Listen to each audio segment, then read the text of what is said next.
Good morning, New Life. My name is Andres, and this is my new life story. So I was raised Roman Catholic, um, being both my parents being from South America, from Colombia. I was raised in a very good, functional family. I believe that both of my parents, they were God-fearing parents. They loved the Lord, regardless of their struggles and issues. They loved one another.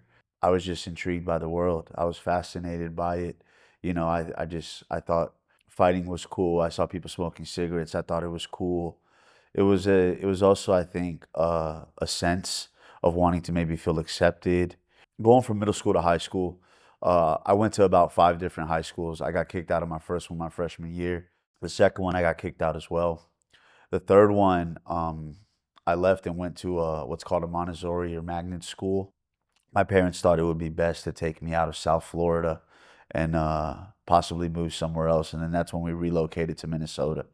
And I was pretty much 16 when we moved. I started just smoking a lot of weed.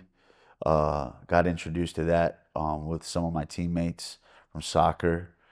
In 2007, I got arrested for selling cocaine. I sold 18 grams to a drug task force agent. I was set up by my barber. And that was my first felony ever. And I really didn't know what to expect. I ended up pleading guilty to 0 to 30 years probation, 86 months over my head. And I got enrolled into a program called drug court. I was in there for about 3 months, failed, got kicked out. And then I actually ended up getting sent upstate to prison. This was in Minnesota. And then I did an early release boot camp program. And in that time, I spent about a year living in a hotel, went to school, worked full time. And I finally transferred my parole to Central Florida, where my family was living at the time in 2013.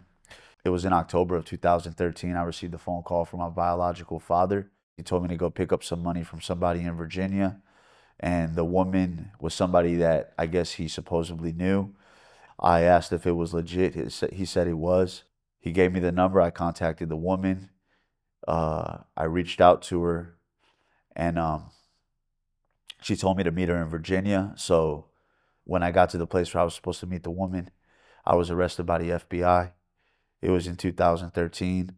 I was completely innocent, but it was just, I got charged with conspiracy to commit mail fraud. So I already had my dope case. I was on parole for my dope case. And then all of a sudden, I catch a conspiracy case from the FBI. When I was arrested in Virginia, I went from Virginia to PA to Oklahoma, Oklahoma to Southern California to Northern California, and probably less than a month being shipped on airplanes with other offenders. And it was just a crazy experience. It's something that I would never want to go through ever again. God was really working in my heart to teach me what it means to forgive. Even though I was wrong in doing what I was doing, I should have never sold drugs, should have never got involved with that. But I don't think I ever should have been set up. But I remember how I would just used to pray to God and I'd be like, God, I want to stop this lifestyle, but I don't have the strength to do it. So whatever it is that you need to do, if you need to lock me up or whatever, just do it. And at the end of the day, that's what ended up happening. But I remember that even in the midst of all that, God really worked in my heart to forgive my barber. I actually, after I got out in December of 2007, after I pled guilty, I actually went and saw him face to face, sat down, tried to get a haircut from him. I used to babysit his kids. And then in 2013, it was a similar experience because my father set me up and I didn't even know. So in 2019, I went there twice. We spoke, sat down face to face. I don't have any animosity towards him. I love him. I forgive him. We talk all the time. He's actually come to God now also, which is amazing. And now we have a beautiful relationship. And, God willing, it'll continue to excel. I really feel like God is just really teaching me and taught me and is still teaching me what it means to forgive. Forgiveness is it's central to the Christian life because the word says that if we don't forgive others, God won't forgive our sins. I just want to grow in grace. I want to grow in knowledge of God and who He is and what Christ has done. That's what I feel that the Lord is really doing in my life right now.